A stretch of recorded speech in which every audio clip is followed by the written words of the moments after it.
اونچائی پہ یا سنجیدگی سے، اس طرح سے آپشن اس کے دیے جا سکتے ہیں۔ بالکل چونچ کے سیدھ میں کوے اڑ رہے ہوں تو معلوم ہوتا ہے کہ شرط لگا کر اڑ رہے ہیں۔ کوے فکر معاش میں دور دور نکل جاتے ہیں لیکن کبھی کھوئے نہیں جاتے۔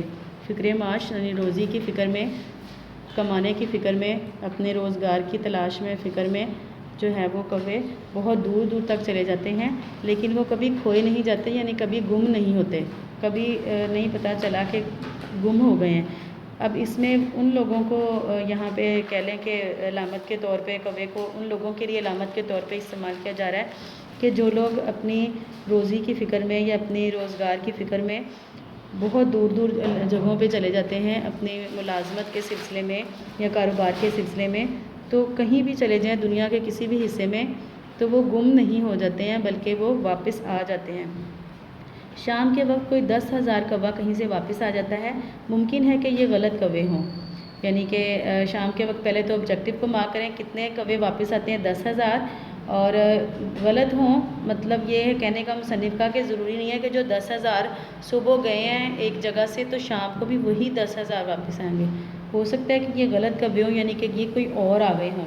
اگر آپ کووں سے نالاں ہیں، نالاں ناراض، تو یہ مت بھولیے کہ کوے بھی آپ سے نالاں ہیں، یعنی کوے بھی آپ سے ناراض ہیں۔ اگر آپ یعنی کہ ایسے لوگ جن کے بارے میں یہاں پہ ساتھ ساتھ میں نے بیان کیا کہ ایسے لوگوں کو کوے سے تشبیہ دی جاتی ہے، تو اگر آپ لوگ ایسے لوگوں سے ناراض ہیں تو ہو سکتا ہے کہ وہ بھی آپ سے ناراض ہوں۔ تو اس میں سبق سیکھنے والے کیا تھے کہ سنجیدہ رہنا، سنجیدگی سے اڑتا ہے نا، اور چونچ کی سیدھ میں، یعنی کہ انسان کو اپنے کام میں اپنے معاملات میں سیدھا رہنا چاہیے، بالکل اپنے آپ کو درست وے میں رکھنا چاہیے اور سنجیدہ رہنا چاہیے۔ تو یہ جو ہے ایک اچھی خوبی ہے کوے کے اندر جو ہم سیکھ سکتے ہیں اس سے۔ دوسرے پرندے کی طرف آتے ہیں، بلبل۔ بلبل ایک روایتی پرندہ ہے جو ہر جگہ موجود ہے۔ یہاں پہ آپ دیکھیں بلبل ایک ڈیش پرندہ ہے، روایتی ہوگا آبجیکٹیو میں، کہاں پر موجود ہے؟ ہر جگہ، سوائے وہاں کے جہاں اسے ہونا چاہیے۔ بہت ہی مزے کا انداز ہے ان کا لکھنے کا، بہت ہی ڈیفرنٹ، مطلب ایسے اچھے الفاظ کے ساتھ وہ مزاح کرتے ہیں کہ پتہ بھی نہیں چلتا کہ یہ کوئی مزاحیہ بات ہو رہی ہے، یعنی جہاں پر کوے بلبل کو ہونا چاہیے وہاں کے علاوہ وہ ہر جگہ ہوتی ہے۔ اگر آپ کا خیال ہے کہ آپ نے چڑیا گھر میں یا باہر بلبل دیکھی ہے تو یقیناً کچھ اور دیکھ لیا ہے۔ ہم ہر خوشگلو پرندے کو بلبل سمجھتے ہیں۔ خوشگلو یعنی اچھی آواز والا، اچھا گانے والا پرندہ ہم کہتے ہیں کتنی اچھی آواز ہے، بالکل بلبل لگ رہی ہے یا بالکل بلبل کی طرح گا رہی ہے، یا کتنی اچھی آواز آ رہی ہے، لگتا ہے کوئی بلبل ہے۔ قصور ہمارا نہیں، ہمارے ادب کا ہے۔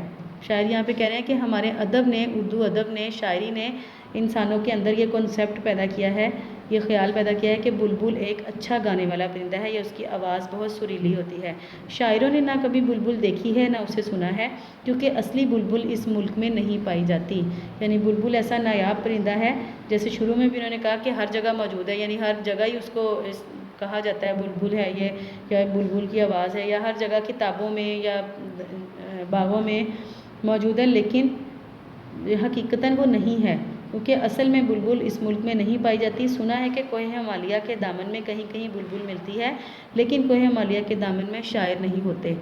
کہہ رہے ہیں کہ اب جن شاعروں نے بلبل کو اپنی شاعری میں استعمال کیا ہے تو وہ کوہ ہمالیہ کے دامن میں جا کے تو نہیں انہوں نے بلبل کو دیکھا، تو یہ خود ساختہ سا تصور ہے شاعروں کا یا ادیبوں کا۔ عام طور پر بلبل کو آہوزاری کی دعوت دی جاتی ہے، آہوزاری یعنی رونے پیٹنے کے لیے، اور رونے پیٹنے کے لیے اکسایا جاتا ہے، یعنی انہیں اس طرف ابھارا جاتا ہے، مائل کیا جاتا ہے۔ بلبل کو ایسی باتیں بالکل پسند نہیں۔ ویسے بلبل ہونا کافی مضحکہ خیز ہے، یعنی کافی مزاحیہ ہے۔ بلبل اور گلاب کے پھول کی افواہ کسی شاعر نے اڑائی تھی جس نے رات گئے گلاب کی ٹہنی پر بلبل کو نالہ و شیون کرتے دیکھا تھا۔ نالہ و شیون کرتے یعنی آہوزاری کرتے ہوئے، فریاد کرتے ہوئے۔ تو یہ کہہ رہے ہیں کہ افواہ ہوتی ہے جھوٹی خبر۔ تو بلبل اور گلاب کے پھول کی، یہ علامہ اقبال کی نظم ہے، شاید اس کی طرف ہی اشارہ کیا ہوا ہے مصنف نے کہ ٹہنی پہ کسی شجر کی تنہا بلبل تھا کوئی اداس بیٹھا، کہتا تھا رات سر پہ آئی اڑنے چگنے میں دن گزارا۔ اس طرح سے یہ پوری نظم ہے کہ جس میں بلبل کے بارے میں ہے کہ جگنو اس کے بعد آتا ہے، بلبل اور جگنو اس طرح سے کر کے نظم کا نام ہے۔ تو وہ پریشان ہوتا ہے بلبل اور گلاب کی ٹہنی پر بیٹھ کر وہ پریشان ہو رہا ہوتا ہے، تو ایک جگنو پھر آتا ہے اور اس کے لیے روشنی کرتا ہے تو وہ اپنے ٹھکانے تک پہنچتا ہے۔ تو وہ کہتے ہیں کہ یہ افواہ ہی ہے جو کسی شاعر نے اڑائی ہے کہ بلبل کو فریاد کرتے ہوئے دیکھا تھا اس نے، کم از کم اس کا خیال تھا کہ وہ پرندہ بلبل ہے اور وہ چیز نالا و شیون، رات کو اینک کے بغیر کچھ کا کچھ دکھائی دیتا ہے۔ اب یہاں پہ وہ ان لوگوں کو نشانہ بنا رہے ہیں، ان لوگوں کو یہاں پر علامت کے طور پر بلبل کو ان ایسے لوگوں کے لیے علامت بنا رہے ہیں کہ جو خام خواہ ہی لوگوں کے بارے میں باتیں پھیلا دیتے ہیں کہ فلاں جو ہے جی اس کو تو یہ ہے اور وہ اس طرح سے ہے، اس میں یہ خوبی ہے، اس میں یہ خامی ہے، خام خواہ سے کسی کے ساتھ کسی چیز کو ملا کے اور اس کے بارے میں خبر پھیلا دینا، تو حالانکہ ان کو خود کو پتہ نہیں ہوتا کہ اصل بات کیا ہے، اور وہ اس چیز کو اس انسان کو یا اس کو مشہور کر دیتے ہیں سب لوگوں میں۔